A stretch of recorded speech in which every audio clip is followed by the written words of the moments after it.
Hello students and welcome back to my channel again excellent learning point. तो बच्चों, आज की इस वीडियो में हम क्लास 10th का वर्कशीट नंबर 38 करने जा रहे हैं। क्या है टॉपिक बच्चों हमारा? कार्बन और उसके यौगिक। तो बच्चों देखो यहाँ पर क्या है, तो आपको कार्बन के अपरूप, आज हमारा टॉपिक क्या है, अपरूप क्या होता है बच्चों, अपरूप क्या होता है। तो लिखा हुआ है किसी एक तत्व के विभिन्न रूप होते हैं जिनके भौतिक गुणधर्म अत्यंत भिन्न होते हैं, जबकि उनके रासायनिक गुणधर्म क्या होते हैं, एक समान होते हैं। कहने का मतलब ये है बच्चों कि वहाँ पे उनका भौतिक धर्म एकदम अलग है मगर रासायनिक धर्म क्या है, एक जैसा है।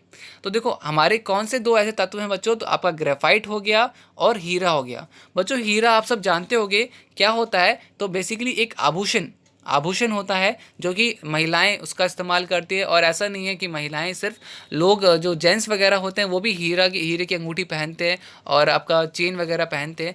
तो बेसिकली ये दोनों ही एक आपका ज्वेलरी में काम आता है। दूसरा बच्चों, हीरा एक काटने का उपकरण भी है। बच्चे शीशे को काटने के लिए हीरा का इस्तेमाल किया जाता है, ठीक है। बच्चों ग्रेफाइट, ग्रेफाइट आपने पेंसिल देखा होगा बच्चों।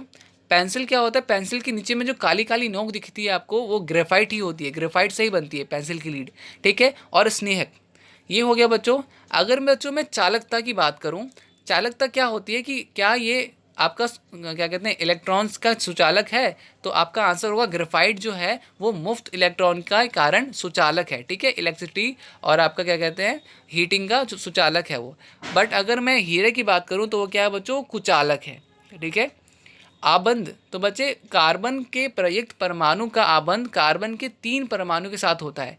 तो बच्चे कार्बन का जो है वो किससे होता है, 3 अन्य परमाणु के साथ होता है, ठीक है। किसमें, ग्रेफाइट में। हीरे में बच्चे क्या होता है, तो वो 4 अन्य परमाणुओं के साथ आबंधित होता है। तो बच्चे यहाँ पर आबंध किस किस में हो रहा है, तो ग्रेफाइट में 3 के साथ, हीरे में किसके साथ हो रहा है बच्चों, तो हीरे में आपका यहाँ पर 4 के साथ हो रहा है, ठीक है बच्चों। ये त्रिमाई संरचना होती है हीरे की। बट ग्रेफाइट क्या होता है बच्चों, तो ग्रेफाइट एक दूसरे के ऊपर व्यवस्थित पष्टकोणीय तल बनाता है। तो बच्चों ये हो गया आपका पूरा ग्रेफाइट के बारे में और हीरे के बारे में डेफिनेशन। अब देखो यहाँ पर आपको ड्राइंग दिख रही होगी, हीरे की संरचना, ग्रेफाइट की संरचना, C60 की संरचना। तो ये आपका पूरा अच्छे से आपको लिखना है, बनाना है, ठीक है।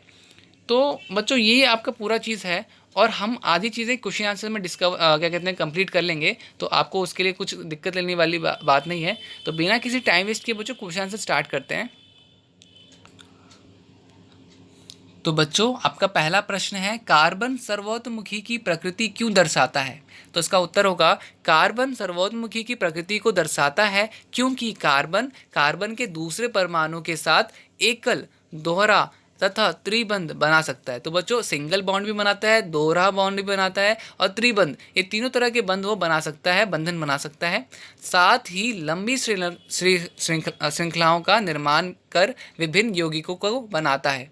तो बच्चों ये आपका पूरा का पूरा क्या हो गया, फर्स्ट का आंसर, ठीक है। ओके, तो साथ ही लंबी श्रृंखलाओं का निर्माण कर विभिन्न यौगिकों को बनाता है।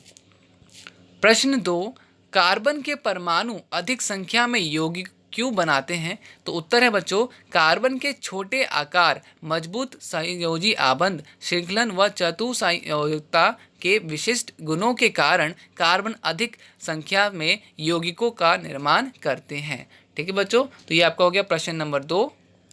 अब बच्चों ये ध्यान रखना कि प्रश्न 3 जो है आपका, उसमें क्या बोला जा रहा है, फ्लोरीन के में कार्बन परमाणु की न्यूनतम संख्या एवं उसका आकार बताइए। तो बच्चों यहाँ पर क्या होगा, तो फ्लोरीन की संरचना एक फुटबॉल की तरह होती है। उस फ्लोरीन के अणु में 60 या 70 या अधिक कार्बन परमाणु भी पाए जाते हैं और C60 सर्वाधिक स्थायी फ्लोरीन है, ठीक है। तो ये हो गया बच्चों फ्लोरीन के बारे में। अब आते हैं बच्चे क्या, तो यहाँ पर है बच्चों, एक बच्चा दोनों ओर से पेंसिल छीलकर बैटरी के दोनों टर्मिनल में जोड़ देता है, ठीक है। क्या परिपथ में विद्युत धारा प्रभावित होगी। तो बोला जा रहा है क्या इलेक्ट्रिसिटी उसमें पास करेगी बच्चों, तो answer is yes.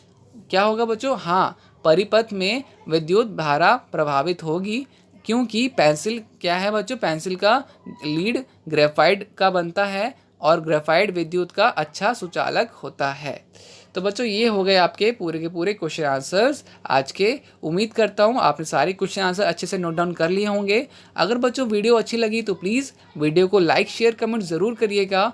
And most important बच्चों कि सब्सक्राइब ज़रूर करना, साथ में बेल आइकन को ज़रूर प्रेस करना। कुछ बच्चों को ये नहीं पता कि सब्सक्राइब करने का कोई पैसा नहीं कटता है। एंड दूसरी बात, फ़ायदा क्या होता है बच्चों कि जब भी मैं न्यू वीडियो निकालूंगा तो आपके पास तुरंत नोटिफिकेशन आ जाएगा।